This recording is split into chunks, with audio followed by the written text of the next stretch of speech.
या जगा म्हणताना त्या मराठी भाषेतून आपण जर संवाद साधला तर खरंच सगळं जग सुखी होईल हे माऊलींचं म्हणणं या संशोधकांनी ते सिद्ध केलं प्रयोगांनी. आणि खरोखर मराठी भाषेला जे वैभव आज प्राप्त झालंय त्यामध्ये साहित्यिकांचा जेवढा वाटा आहे तेवढाच आपल्यासारख्या रंगकर्मींचा वाटा आहे. मी तर म्हणेन साहित्यिकांपेक्षा काकांवर जास्तच आहे. का? कारण हे साहित्य पुस्तकात दडलेलं असतं. आता हे डिजिटल आलंय ना सगळं, पण या डिजिटल युगामध्ये सुद्धा नाटक संस्कृती टिकवून ठेवणं हे किती मोठं आव्हान आहे.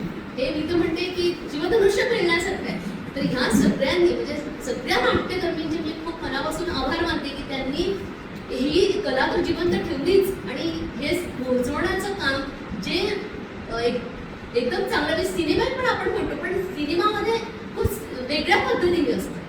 जे अभिजात भाषा पोहोचवणं हे फक्त मला असं वाटतं नाटकातूनच शक्य होतं. तर हे जे नाट्यकर्मी मला असं वाटतं सगळ्यांसाठी